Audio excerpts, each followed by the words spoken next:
Hey, it's Fox from InfernoFox Gaming.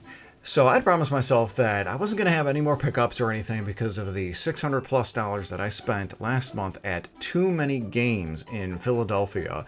I'll put a link in the description below for the full pickups that I had there. Yet this month instead, I end up with quite a bit of pickups and just figured I would take the time to share them with you, my audience. And if you like these pickups, as well as RPG, retro gaming, Nintendo content, and more, make sure to like, subscribe, and most importantly, comment in the comment section below your thoughts on these pickups, as well as what your best pickups were. But let's get right into it.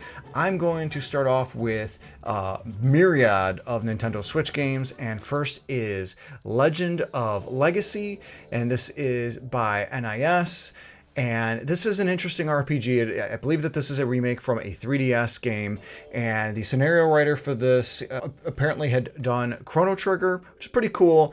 I don't know too much about this RPG, which is interesting because my bread and butter are JRPGs themselves, so it'll be cool to get into this particular game here. Next up is another Nintendo Switch title called Jacques Jean. I'm not sure how it's pronounced. This caught my eye from a Triple Jump video, top 100 rated games, and this was like number 90 or 91. I'd never heard of it before, but it's a visual novel slash rhythm-based game. And the premise is interesting, where this young lady wants to be an actress, but she can't do so. And the only school that allows actors is apparently a male-only one, so it's kind of like a reverse Tootsie, if you're like 80s style about this. But interesting premise. I've heard this is a really good game. So I'm not really into visual novels myself normally, but if I'm looking for like a real chill time, I figure these would be really good for that. And speaking of chill time and visual novels, I also have the Danganronpa for the Nintendo Switch. And this is going to be a totally chill time, right? Right, guys? No real crazy stuff with this? No, from what I've heard with this is I believe it's also like a visual novel style, but it's also like a mystery slash literally slasher. These high school kids are brought into the school, and the only way that they can escape is, I guess, by killing one another or catching the killer themselves or something like that. I've heard this is a very, very lauded series of games. Like, this contains 1, 2, and 3, and I think DLC for 3. And I've heard 1 and 2 is the best. So if you played Danganronpa, let me know in the comment section below what to expect, though if you can, try and respect no spoilers. And the next pickup kind of goes back to my roots, playing games in our old Macintosh labs back in like 5th grade, and that's with the Oregon Trail. And this is just released this month, the deluxe edition from Oregon Trail, and it's like a remake of sorts. I guess this was on cell phones or mobile or something like that. I'm not quite sure. I think that's what I heard. But I've heard this is quite capable. Good music, good sound and everything. And I just recently played the board game, the board game, with some friends, and that was fun. So it'd be cool to get back on the trail and kind of get back to the roots and what have you, though. Hopefully we don't get typhoid, or Mary doesn't get typhoid, and we don't get dysentery, and hopefully we can ford that river.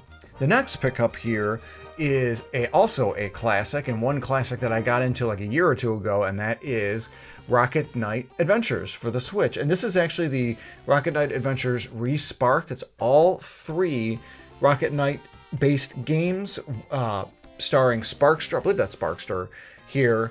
And it's the Sega Genesis one, the one that I played. And well, I remember Retrobird. This is probably Retrobird's favorite video game, Retrobird being a fantastic YouTube content creator, of which I will make sure to put a link in the description below. It also contains, I believe, the sequel that was on the Genesis, as well as the sequel that was on the Super Nintendo. If you get a chance to check this out, I got this from Limited Run. I ordered this about 7 years ago, finally got it. Nope, not 7 years ago. The pre-orders opened about 4 or 5 months ago. Surprisingly, they turned it around pretty quick for a limited run game, so good on you on that. And this overall fantastic game. This looks like a great collection. Can't recommend this enough. And speaking of great games and great series, I of course picked up Trails Through Daybreak, and I will probably get to this. Let's see, I just finished Trails in the Sky second chapter, and I've got the third chapter, the Crossbell Saga, the Cold Steel 3 and 4, Trails from Reverie. So I'll probably get to this in about when I'm 50, I'm guessing, in like 10 years. No, probably in like a couple years, I'm guessing. But this takes place still in the Zemuria continent and in the Calvard country, which is a section that has not had any sort of starring role before.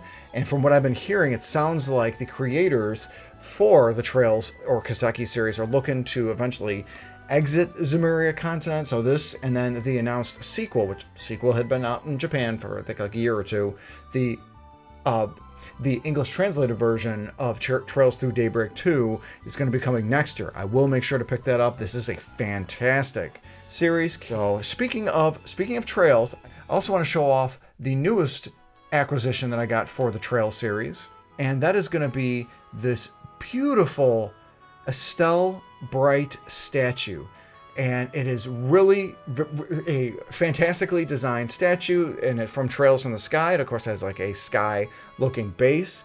Very, very cool. And she is an awesome protagonist. I absolutely get why Orbalology loves not just the series, but also this character, because Trails in the Sky definitely does female protagonists so very well. It's a really a great even distribution of excellent male and female character ratios, and it's proof that you can have a strong female protagonist while also giving to the sensibilities of having a great game. So this is a fantastic statue or figure.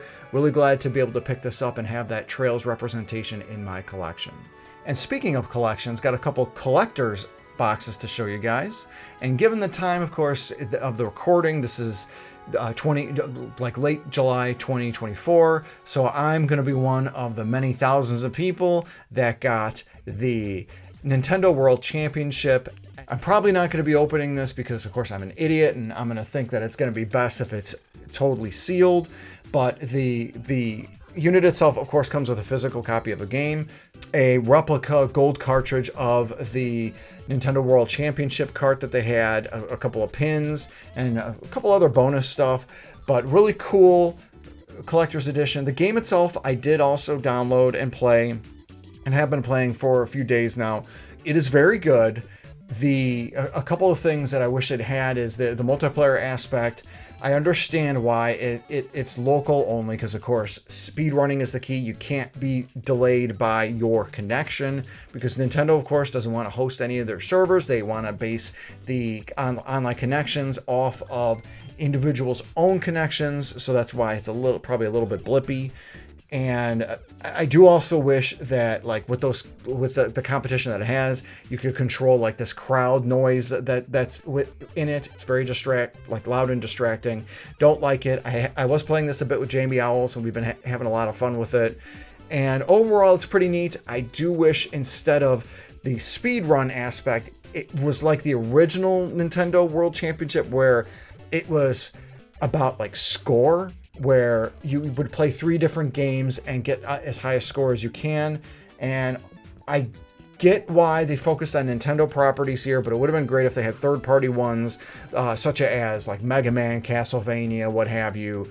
But again, they're focusing on Nintendo, and the original NES Championship had Tetris.